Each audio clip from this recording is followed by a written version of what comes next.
এত খুশি হওয়ার কিছু নাই, কারণ ওই জানোয়ারদের দলের লোক।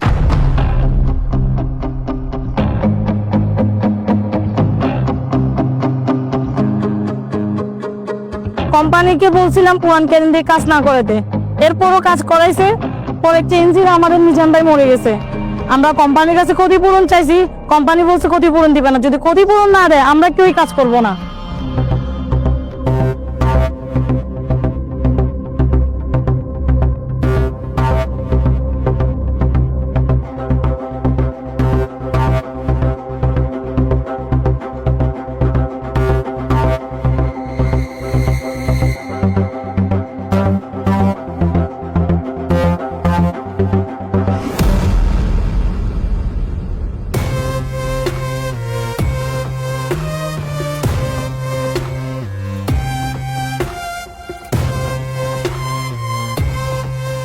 এ সরকার,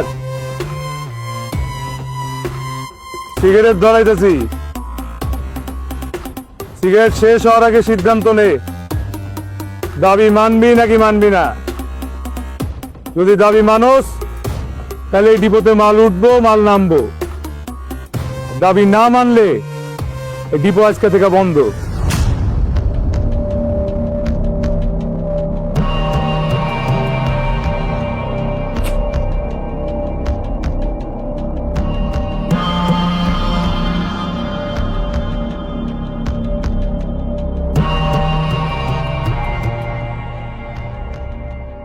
স্যার, সূর্য যেহেতু শ্রমিকদের সাথে মিলে গেছে, আমার মনে হয় আপনার দাবিটা মেনে নেওয়া উচিত।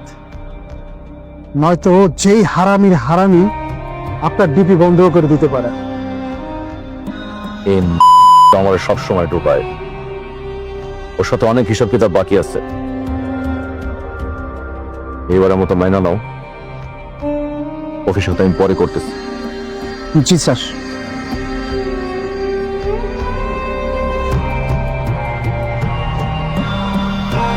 আপনারা শান্ত হন, এই লাশ আপনারা নিয়ে যান। এই লাশের যত ক্ষতিপূরণ আছে সব কোম্পানি দিতে রাজি হয়েছে। প্লিজ আপনারা লাশটা নিয়ে যান।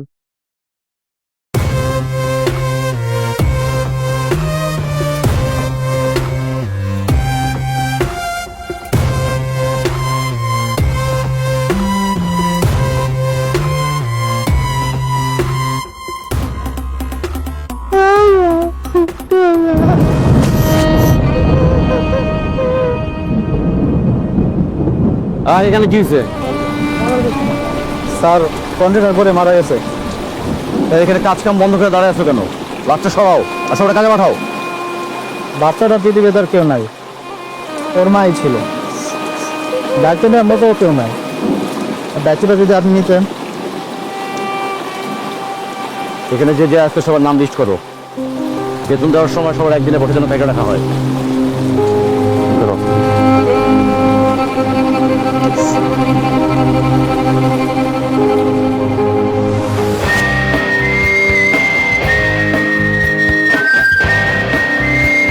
আমাগো মতো গরিবের সাথে সবাই জুলুম করে, গরিবের পাশে কেউ থাকে না। তুই বড় হইয়া কোথাও জুলুম দেখলে জুলুমের প্রতিবাদ করবি, মেরুদণ্ডহীন হইয়া না বাচ্চা। বাঁচার মতো একদিন বাঁচবি, বীরের মতো বাঁচবি।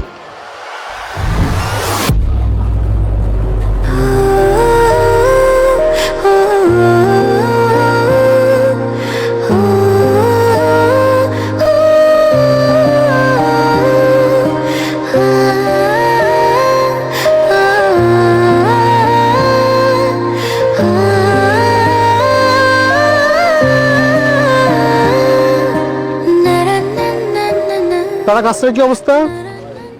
কোন কাজটা স্যার? গত সপ্তাহে আপনাকে যে হাতে কলমে আমি একটা অ্যাসাইনমেন্ট ব্রিফ করলাম, সেটা এর মধ্যে ভুলে গেছেন? না না স্যার, ভুলি নাই স্যার, আমি তো ওইটা নিয়েই কাজ করছিলাম। স্যার আপনাকে বললে তো বিশ্বাস করবেন না স্যার, কিন্তু তারপরও আপনাকে বলতে হয়। স্যার আমি এদের প্রত্যেকের নাম্বারে শুধু ফোনই দেই নাই, আমি এদেরকে ফেসবুকে, ইনস্টাগ্রামে, হোয়াটসঅ্যাপে, মেসেঞ্জারে সব জায়গায় স্যার নক করেছি, আমি রিচ আউট করার ট্রাই করেছি। ইভেন স্যার আমি পরে বাধ্য হয়ে এদের ফেসবুকে পর্যন্ত কমেন্ট করেছি যে আমি তারা সব খবর আমাদের কাছে পত্রিকার, আমি বিনোদন রিপোর্টার, আমি আপনাদের একটা সাক্ষাৎকার নিতে চাই। কিন্তু স্যার তারপরে ওরা আমার কথার কোনো রেসপন্স করেনি। এখানে আমি কি করতে পারি স্যার?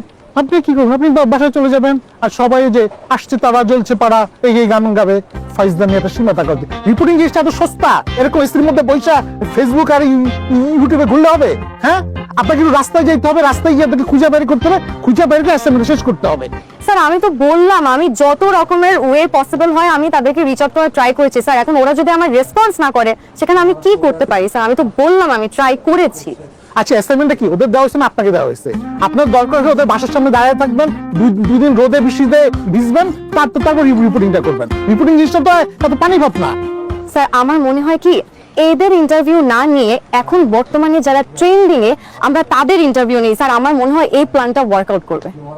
তারা দয়া করে আমাকে রিপোর্টিং এর অ্যাসাইনমেন্ট সম্বন্ধে শিখাবেন না। আমি ধান বেচে এই জায়গায় আসি নাই। আর আপনাকে যে রিপোর্টিং হবে না সেটা আমি প্রথম দিনে বুঝতে পারছিলাম, তারপরেও আপনাকে নেওয়া হয়েছে।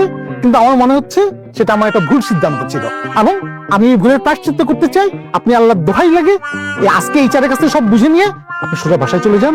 চেহারা ছবি ভালো আছে, বাবা মাকে বলেন বিয়ে দিয়ে দিবে, স্বামী সন্তান নিয়ে সুখে শান্তিতে থাকবেন। না না sir sir sir sir please sir এটা কি বললেন স্যার? স্যার আপনি আমাকে একটা সুযোগ দেন স্যার প্লিজ। আমি বললাম আমি আপনাকে এবার ডিসঅ্যাপয়েন্ট করবো না স্যার। আমার বিশ্বাস আমি ভালো করবো স্যার। প্লিজ স্যার আমাকে আর একটা সুযোগ দেন স্যার প্লিজ। এরপর কিন্তু শুধু আমি ডিসঅ্যাপয়েন্ট হব না, অফিস শুধু ডিসঅ্যাপয়েন্টেড হবে। না না স্যার স্যার স্যার প্লিজ আচ্ছা। স্যার আর একটা সুযোগ দেন। আমি বলবো স্যার আমি বলি আমারটা শুনে একটু।